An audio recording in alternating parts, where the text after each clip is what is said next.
that man just in the park yamuto na yard jiri metro. And for just use metro. Yeah? So as I was saying, Onyekachi, your father is a stupid man. That's why he gave birth to you, a stupid son. And as a bastard, that's why you have no future. And being a stupid father,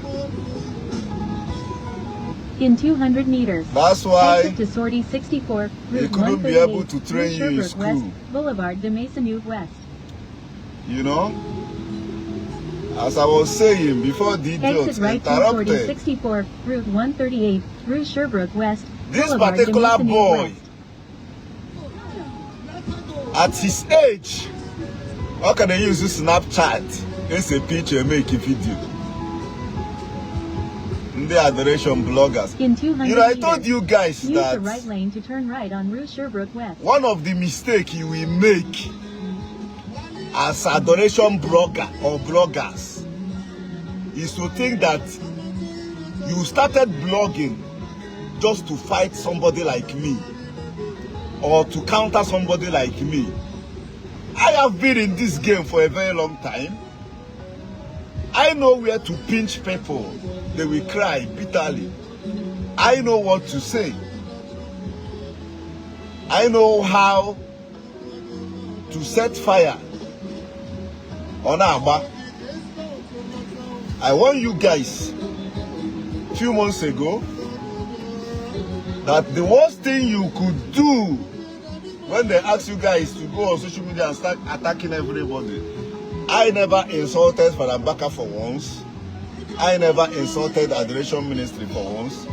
I always come out and make my own submission and state my facts and put my own opinion on whatever trend that has to do with him or Adoration. I've never come out and call Mbaka names the way you guys are used to Evangelist Ebuka. You guys are calling him all sort of names. RNG, deceiver, criminal, this one, that one, you know. I've never done any of them to use Reverend the right lane Mbaka. to turn right on Rue Sherbrooke West. The only thing I've said about him is that he's greedy. Is it greedy or jealousy? Something like that. One of those ways that the jealousy aspect part of him somehow, you know, make him to start saying some certain things which is very unnecessary at someone on his level. So when you talk about it, I used to see some people saying you are fighting Adoration Ministry. This one will happen to you, that one will happen to you. I will laugh. But sometimes I don't blame them. Most of those people are a bunch of illiterates. They don't know anything. They don't have easy. Some of them lack understanding, human comprehension.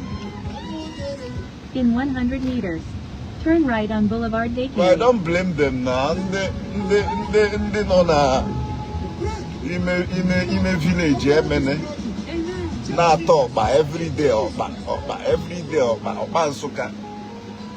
Oboro Hadine was a manu Judea. Turn right on Boulevard de Carey.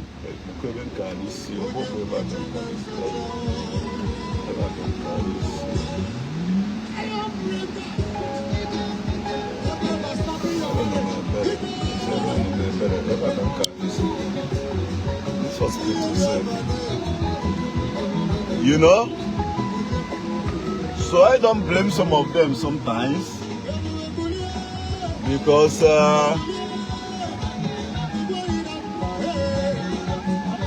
are very low in reasoning. Because when you even talk about somebody that is insulting a man of God or ministry, they are the ones. They are the ones insulting and humiliating Zion Ministry and the evangelist. In 600 meters, turn left on Rue Saint Jacques. And now them, karma will destroy. You know? Very unfortunate people that came to on social media to cause trouble. My only anger is that people don't used to blame them. People don't used to, you know, regarding all these things that has to do with evangelism, because they are ministry, Enugu, for Mbaka, you know, it's always Zion people, Zion people, Zion people. But people are seeing clearly that no, these people can't go into this yard and keep us. You know, just like 3 days ago, maybe 2 days ago, I was on my own. They are tagging me and insulting me on video for the Bemon Summit. Waiting be my own, waiting consign me. You know, the fact that I'm talking about adoration bloggers, they are the ones that drag me. Because this week, I just did mind my own business, yeah, like focusing on a lot of things. If they didn't tag me on the video and insulting me left and right, I wouldn't be saying all these things. Waiting concern me. Blessing, you know, say sometimes, oh, people get say free na hana yara, hamone say yara. Ego hani yibugara before, ye chazie diara, wo sia na. Oya ke eji akporo m aka onye weta. Ihe a na-akpọzi m now, aka onye weta. Aka onye wote ka meji eso gi. I will out. I will activate the tout part of me. He will need the shameless. Oh yeah, I'm very shameless now. I'm totally shameless.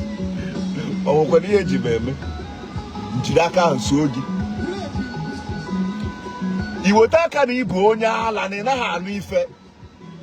Ngwa gi na no more gonna ekpere ka Chineke take control over me. Can be do na anu ife.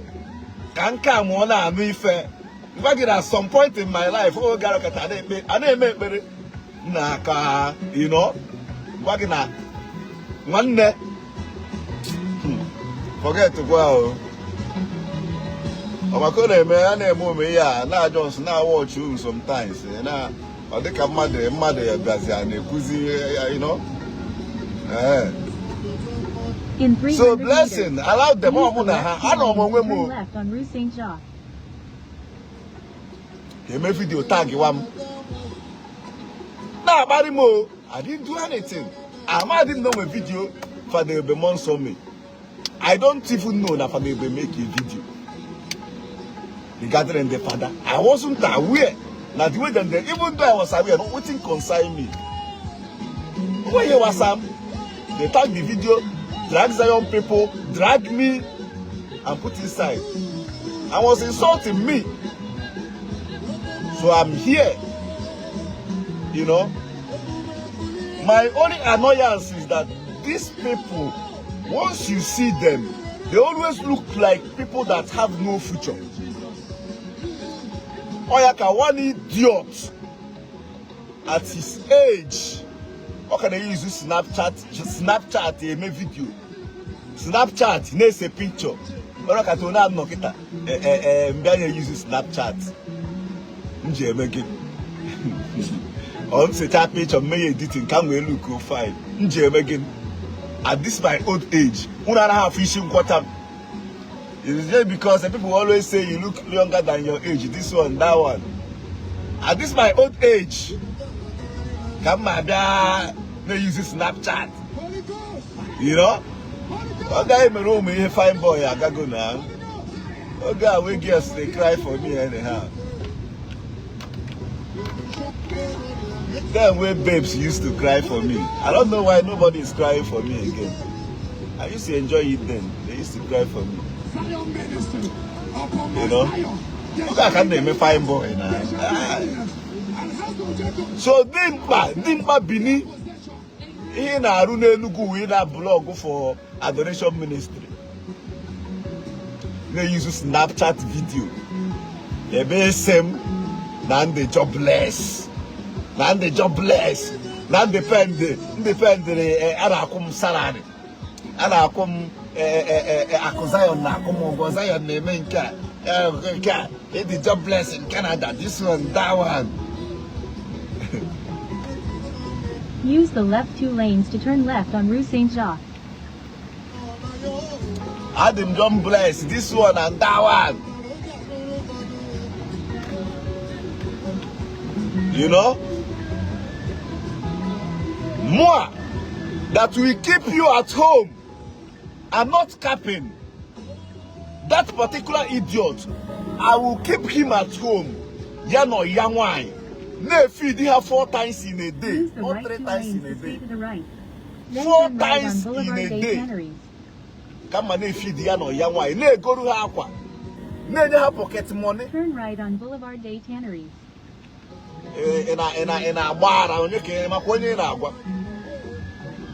In 600 meters, turn left to Route East, Montreal, Centerville. Do I look like a joke to you? Omaka, Muna Guinea Kuku on Facebook. In person, Ogen no go daba in person. In 300 meters, use the left 2 lanes to turn left. Omakamuno neighbor na blog hoka. But I say turn left to Route 136 East, Montreal, Centerville. Abon TV, anoman. Abon TV. Idiot unge dowe no. Like Mayama or Yamwai, ne hanni, ne goru hakwa. I'm not capping, bro. Na kuyo ofuma. Na besem na the jobless. That kaji menke meho. Then tell you say grace from Zion ministry na joke. That is the reason why we no go agree for you guys to mess up with that grace. Some of us will go do na ku today. You know? You know by church or church.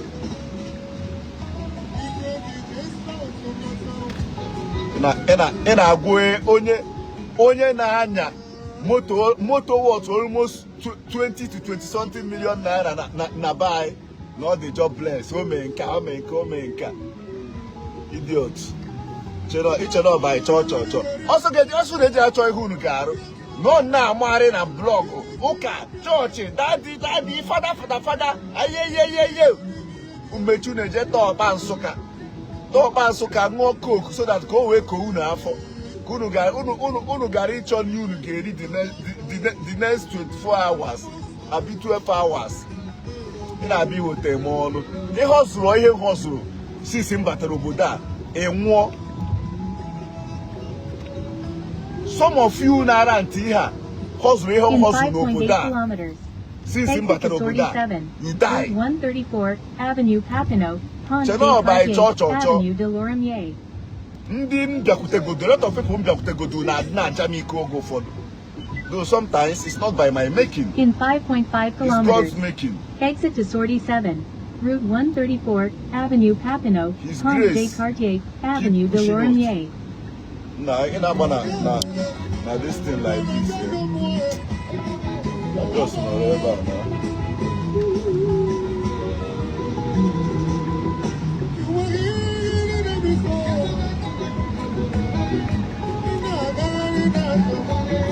In 4.9 kilometers. Exit to 47. Route 134 Avenue Papineau, Pont des Cartier Avenue de Lorimier. Now you're not on a highway like this. So with the people now they not reach. So I don't blame the guy. Yes, Obansuka now.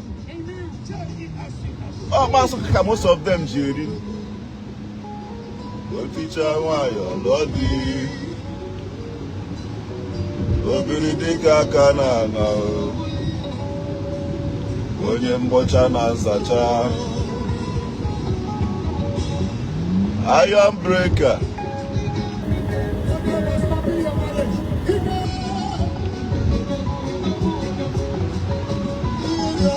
So this idiot, where's a horn on us now? I used to see their comments sometimes. Nah, Mohamo. Each and all here Facebook. As I can naturally go Facebook. If I want to be making all these dollars on Facebook, I know exactly what I should be doing. 134. Ebube de Yoba Marama. Marumena Sino. No, you may say this. I hate Nanya Panazum to make him a quarter better. I may be a bagger. 120 can now like this.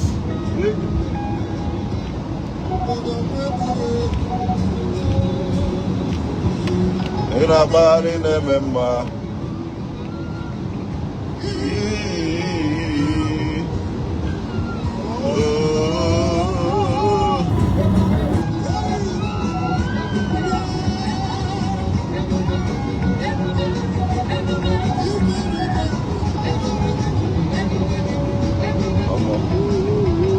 Abanoza, I don't like China Abanoza. Yes, the open level now. The open level today. Yes, I don't get Yes, I don't get man. Oh, yes, I don't get because I had a neighbor, I go in your car. Idiot, I had to come by in a line. I may go waga.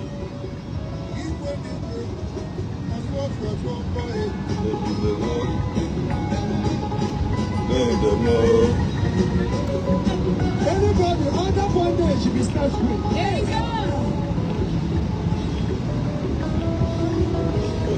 And I'm not with my screen. Okay, just I'm not stressed.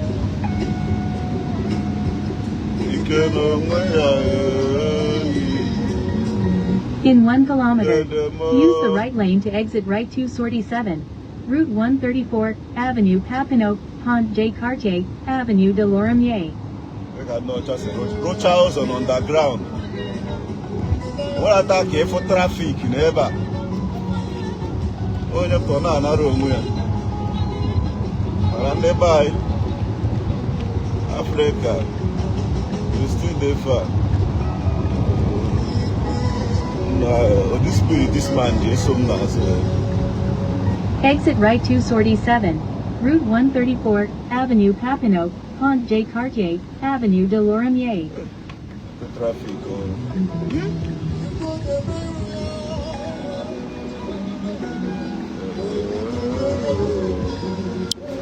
So, estimated time in traffic, 7 minutes. 7 minutes. This idiot. I bet him na the jobless. More in any chain why na the jobless. I don't blame some of you that me hanako. Only monthly bills. Na spend here. Ezuginye that bastard. Oji change him ya. Only monthly bills, so only monthly bills. 1 month bills.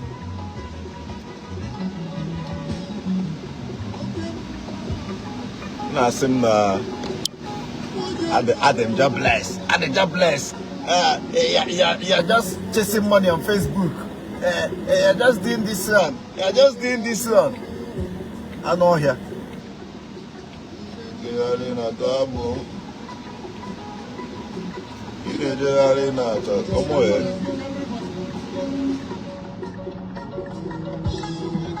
Isi ajima YouTube no you die.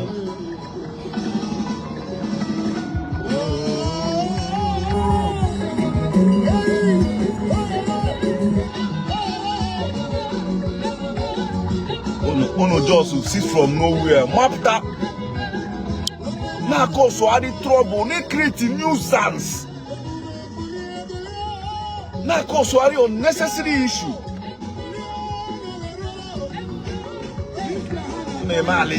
Challenge this one, that one. Yeah. Jide came mad na attack crackers biscuit.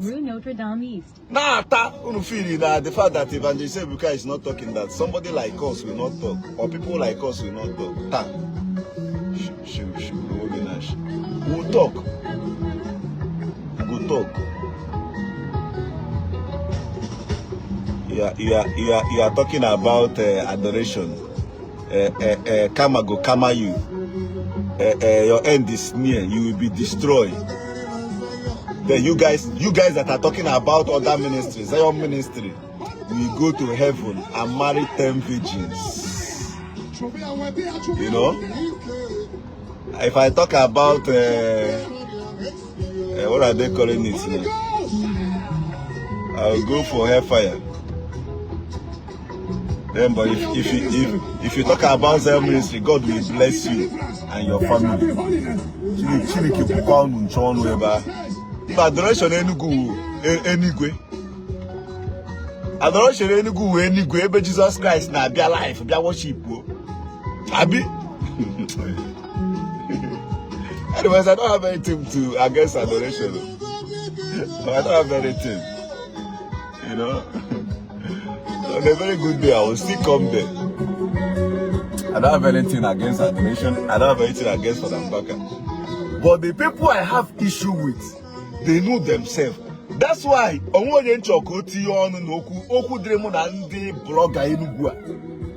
because at them they look for my trouble.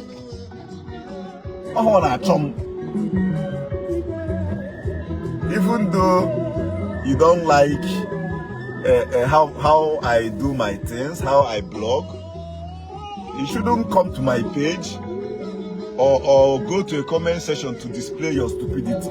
You can stay on your page, talk whatever I want to talk, say whatever I want to say about me. I don't care, I don't give a damn.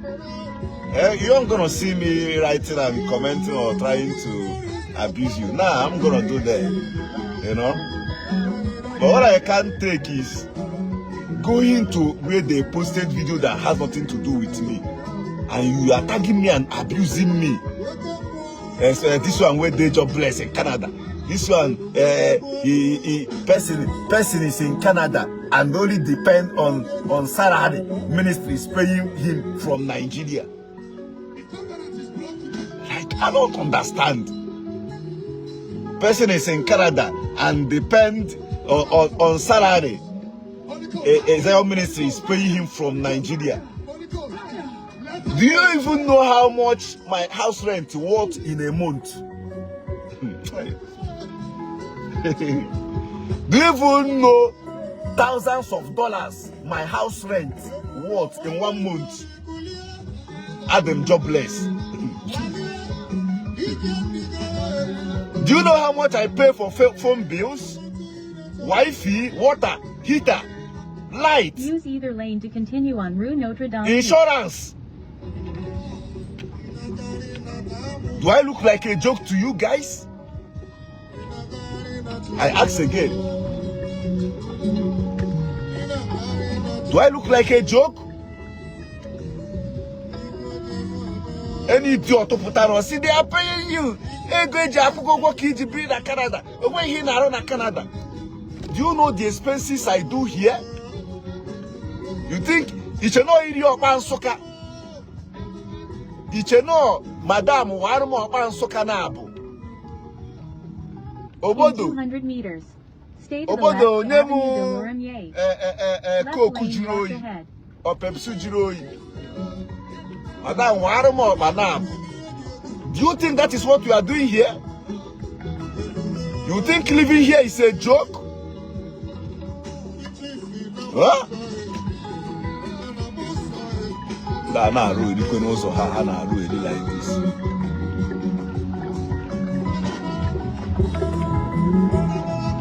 You went on a public comment and you are saying that I'm jobless, that a ministry is funding my stay here in Canada? Are you being serious right now? Use the left 2 lanes to stay to the left to Avenue de Lorimier. Huh? You think living expenses here is a joke? Talk more of only they make all those things. My fuego oji as some family problem. Fuego oji aboy fuego na moto. Do I look like a joke to you? Makamunu name here Jesus Christ na ndị ụka na Catholic Church. Ije richa ọkpa Nsụka, mmanụ ọkpa Nsụka, gbatucha ga-eze. Iwori ya mehe ọnụ. Now see people that Zell Ministry funded me coming to Canada. Do you even know how much it cost me? EGB Oboda. You think it's a joke? And you are going around telling people that by living here in Canada, Zion Ministry, Evangelist Ebuka are the ones sponsoring it, taking care of it, funding it. That I'm jobless. That's why I'm always saying, doing all these things, talking about Zion Ministry and Evangelist Ebuka on Facebook. Do I look like a joke to you? You can never speak good English. My brother, if you want to know that I speak good English, come to my office. In 500 meters. Turn okay, right on I should speak Catherine good Street. English to a fool like you. I should be in Canada and be speaking good English to a bastard like you, not a village. As what? Right? I should be speaking good English to you. Nay, boss asu tapura tapunike. As who? Who are you? If you want to know if I speak good English, come to my office. Come to Canada. Yes. Come to my working place. I can't speak good English. And that is, by the way, English is not even my language. For you to see that these people are cause Ndabrono, I can't speak good English. Is it by speaking good English? Let me ask you.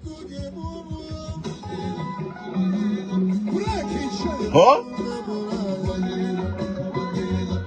Kenyo Igbo Gasu Igbo.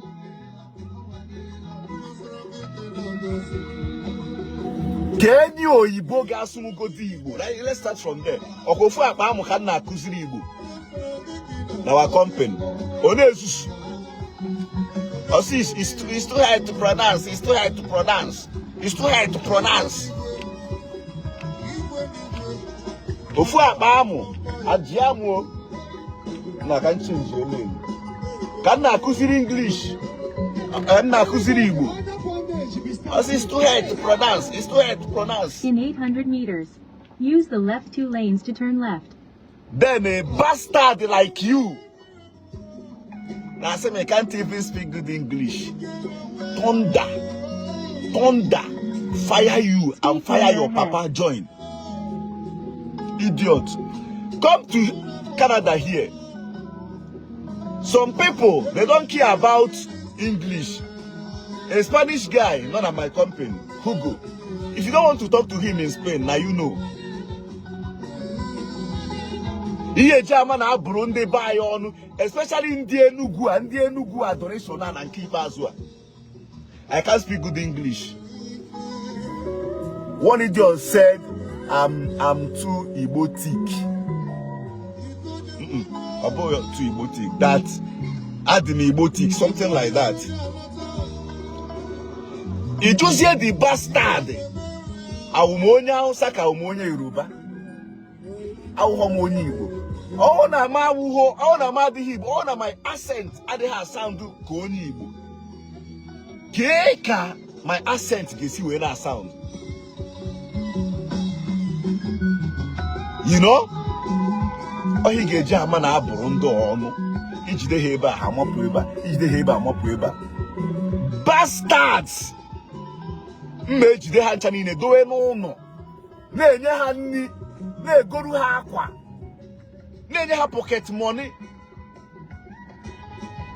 Put on Facebook na-akọ n'ọzọ mmiri nsị na afọ ndụ m. Iwu onye ara abụrụ gị ọnụ.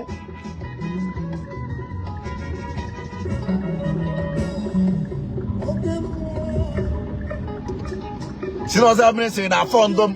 Ọzọ ya na-eme nke a. Na-eme nke a. The same way si afọ ndụ unu n'Enugu ahụ. But it's obvious na ada enye unu enough money. Kunu ji digodu ka mmadụ. Kunu ji gorogodo ezigbo phone na-eme blogging no.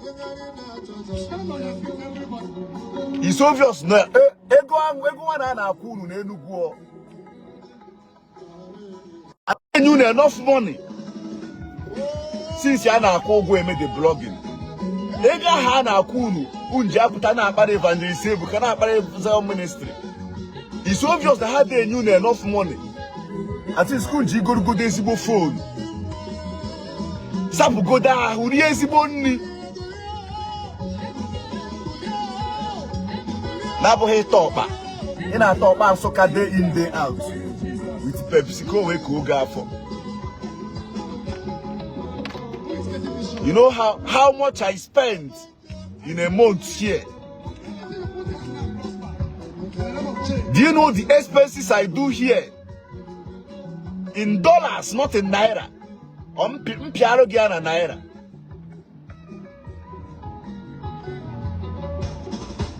Are you a bastard? Are you mad? Are you a bastard? That you are trying to mess up with me. Holy Ghost! Fire! Holy Ghost! Fire! Holy Ghost! Fire! I saw a comment that you are not creative. If I'm not creative or whatever, I don't think I will be in a position where I am today. So to you bastards, I'm more educated, creative than your unfortunate father. Now me they talk am. Believe my manager, they even tell me that the level I am now, the way she see me, is not the level I should be. Ima, Oyibo people always tell you the truth. Oyibo people are one of the most sincere people who go in life.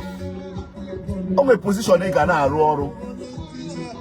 an office, Oyibo guys saying no. Use the left 2 lanes. Need an end below average of what you are giving, what you are bringing, what your contribution that you deserve for, they deserve for, higher.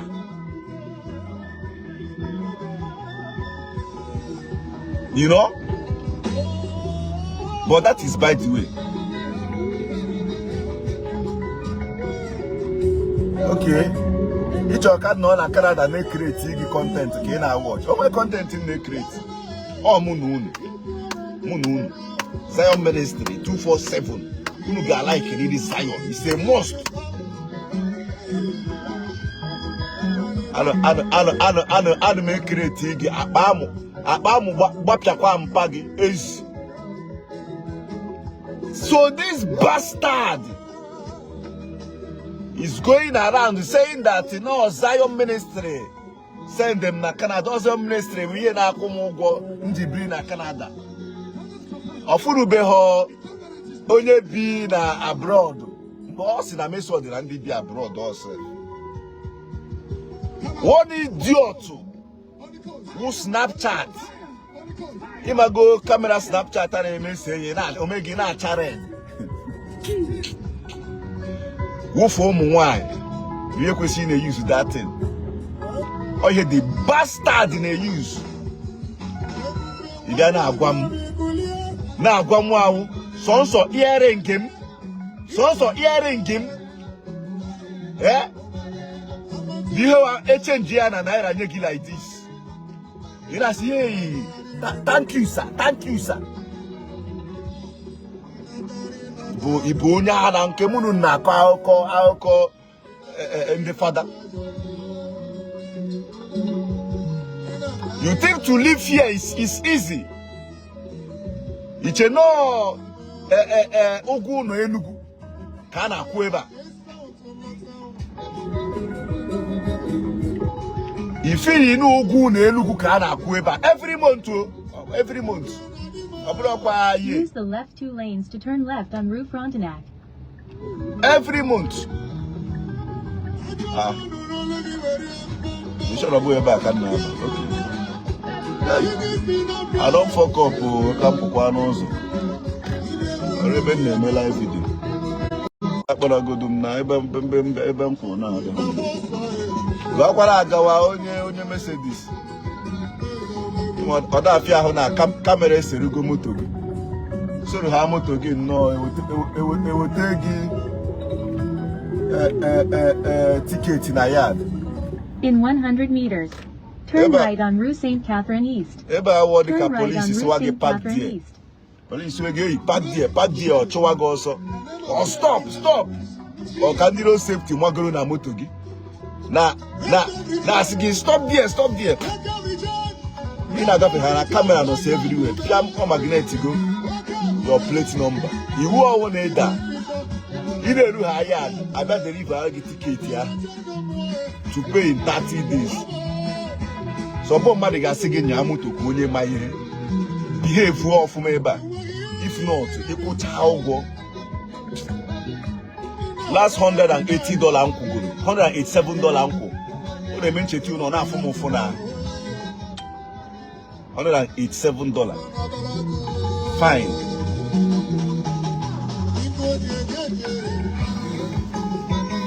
So that is by the way. As I was saying, you guys are free to rant. You are free to rant and say whatever you want to say. That's your own cup of tea. Or going to say, I go explain tire. When can he say? He paid me. It's so bad. Somebody like me, I'm like trouble. I'm a day welcome trouble. So this, I don't even know what to call it. No, like this. I'm gonna last it for like throughout this month.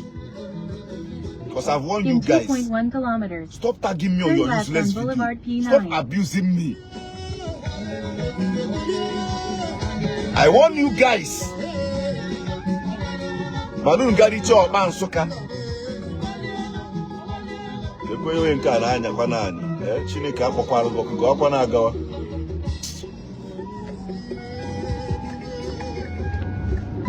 Nah, near you.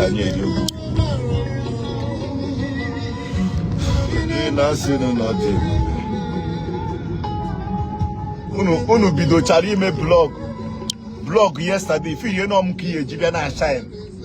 Matter of fact, those of you bastard, regarding anything that has to do with Christianity on this social media space. Because afwa manya, afwa gudumanya oga. Oga hype the raw distance of afwa manya. Oga hit the very high. Una me halako. A blog which I go before Mwezi attack. Unu feeling no Kiana all this thing. No grow up man soka na Pepsi ta. You know ya na emeba.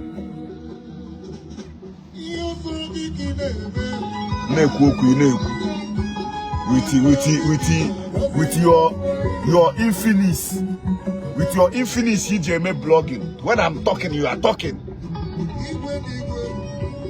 Same na ana fondom, ana kumogwa, I can't do. All right, thanks.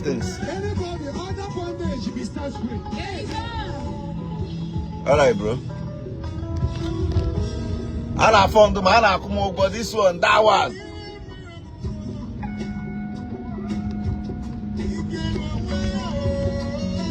You know? N'otu ka m bịara n'ọgwụ ala so. Alọkwa m onwe m asịkwa m gakwa nka. Ndị ọcha nwekwa problem. Obere ihe ga hospital this one now. Hospital. Go from doctor. They work on the check up nurse.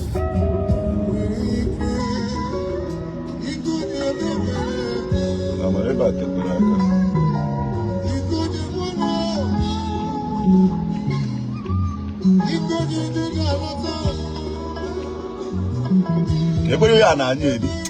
This guy is safe for Pam.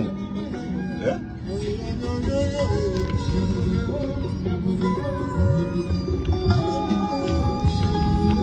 I don't like it. I'm not in the street. I prefer about high in the street.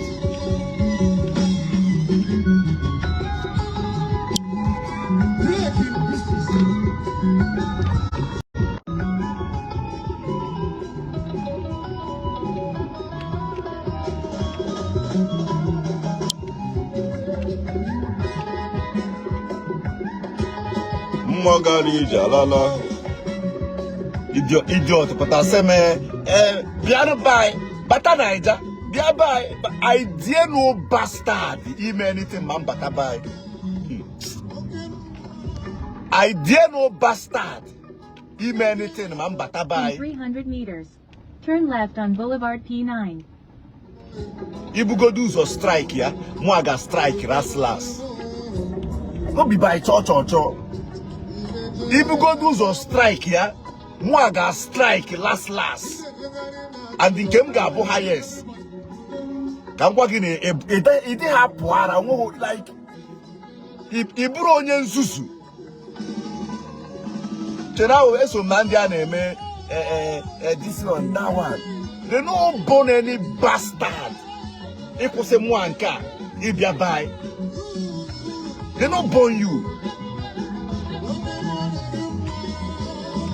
They don't burn you. Adamaku. Etimonwana akwaka. Poerego ụmụazị agbajigo ọkpụkpụ ike. Mala ma nwoke bibiara ụnọ. Poerego ụmụazị ga-eji bọtụ sụwa gị ike. Ekwu ọtọ for 2 weeks anohana.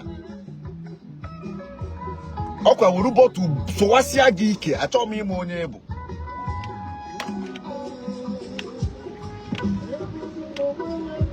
Agbakwa m ụdị Christian ahụ ụdị onye ụka ahụ. I'm a good guy. I don't have any issue. People that know me in person know that I'm a good guy. But I have many sides. Side in call nature. I will activate it for you. Yes. One thing I can't do in this life, in this world, will kama bibem humiliate him. Kama bibem na chomuko unnecessarily. Na moyo makananyo unnecessarily. Go na. Then kama ma strike no na say ka Chineke bia no oru mo ogumba o kekwe nke Chineke bia no mo Chineke try go Chineke m kwesi ka ọ na-ezu ike na ara ahụ ụra in terms of physical ya focus on ogu nke ndị mmụọ nke ime mmụọ no bada one nifu nke physical one mba Chineke ebuzi onwe ya ga-anụ nke ahụ by myself.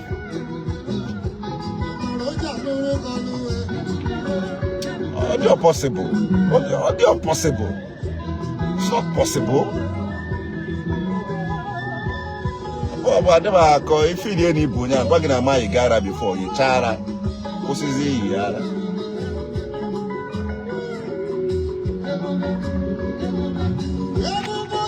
You see you.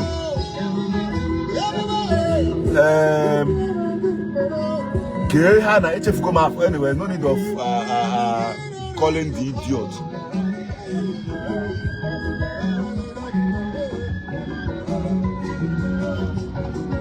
Turn left on Boulevard P9. Yes, I think yeah, the guy can be a hospital at last. So I don't try no ourselves.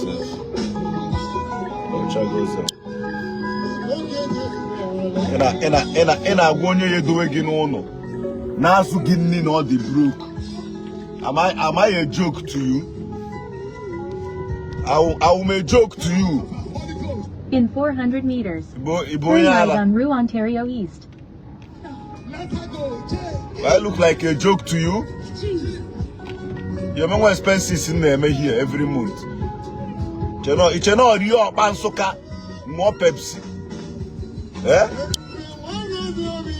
You know your bansoka, it's your bansoka, in more Pepsi. J Friday night, now baby, yeah.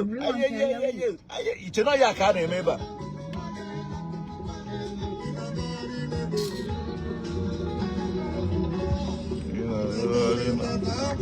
Take it over. I'm as a physical at the hospital. I can't be in a hospital. You've arrived at your destination. Fine girl, I see when you can.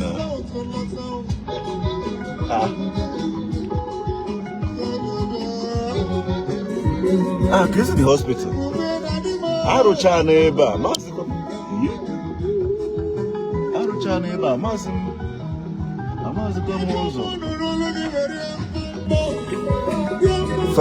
Sorry. I didn't see you, eh? Fine girl. Okay, this is the hospital. That's the one. You can't be ever. I'm not parking one now. I'm on park here. I'm not getting tickets. I'm getting tickets.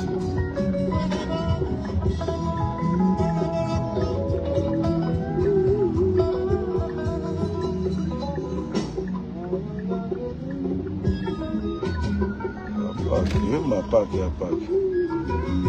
Break chair. The name of chair is Jesus. I'm park here. Welcome, Richard. Welcome, Richard. Welcome, Richard. Welcome,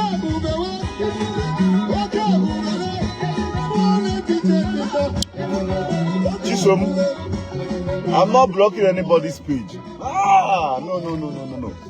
I don't block people. I don't block people.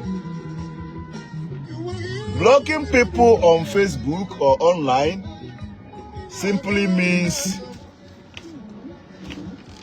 you are trying to force your own opinion on them. I don't block people on Facebook. Everybody must not believe on my opinion. You are free to counter my opinion or whatever I said, but do it with sense. You can't come and be abusing me. You are not a bastard. You are not corrupt because of my own opinion, because of my own post, because of my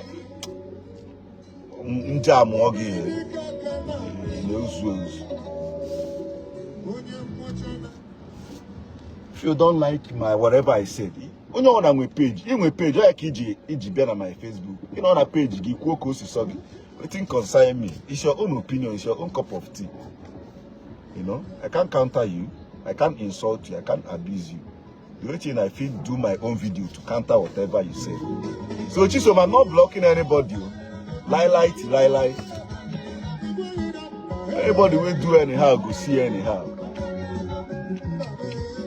I can't block anybody. That ministry now. That ministry me. And that ministry na send the Canada. That ministry na you go every month. I heard you be in Canada. They just bless you. Away home in Canada. I've not seen somebody that travel outside and depend on salary from one ministry just to feed. Like seriously. Are you being serious?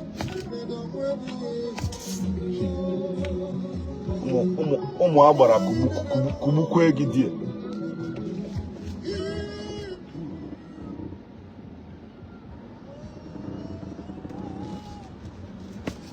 Look at this girl. Hi.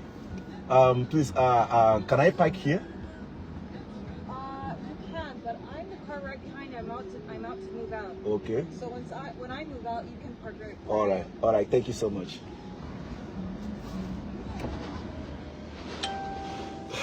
Move on, Kangazi give one, and I'll give one, my marama.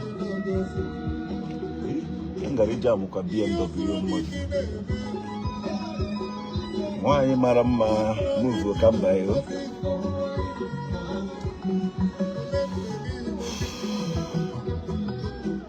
So Chisom, I'm not blocking anybody. Anybody will do anyhow, but see anyhow. Yes. Anybody under bondage should be set free. Yeah. I for collect her number, but I don't repent. I get fine. I for collect her number, but nature go. Look at the way she's smiling at me.